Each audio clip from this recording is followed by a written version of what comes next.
بسم اللہ الرحمن الرحیم نحمدہ ونصلی علی رسولہ الکریم۔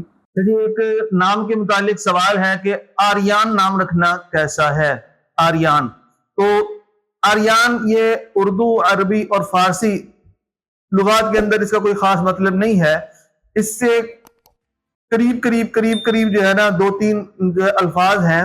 تو ایک تو لفظ ہے آریہ، آریہ تو اردو لغت میں استعمال ہوتا ہے، جس کے ایک معنی جو ہے وہ بزرگ اور معزز انسان کے ہیں، اور دوسرا ایک قوم کا نام ہے جس کو ہم جو ہے نا وہ اسکول کی کتابوں میں بھی غالباً معاشرتی علوم یا سوشل سٹڈیز کے اندر بھی ہم پڑھتے رہے ہیں، آریہ قوم۔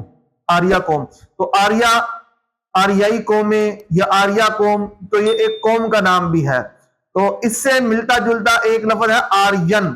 آرین تو یہ فارسی کی زبان کے اندر استعمال ہوتا ہے، جس کا معنی ہے آریہ قوم کی طرف منسوب۔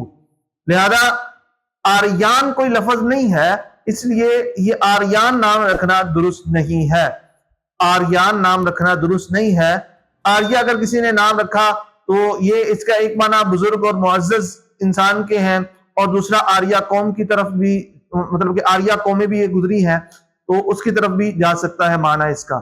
لہذا آریان نام رکھنا یہ درست نہیں ہے۔ اس کی جگہ پر کوئی صحابہ اکرام رضوان اللہ عنہم اجمعین کے ناموں میں سے کوئی نام رکھا جائے، یا کسی بزرگ ہستی کے ناموں کے اوپر کوئی نام رکھا جائے۔ امید کرتے ہیں کہ جی آپ کو آج کی ویڈیو پسند آئی ہوگی۔ اگلی ویڈیو تک کے لیے ہمیں اجازت دیں، تب تک کے لیے السلام علیکم ورحمۃ اللہ وبرکاتہ۔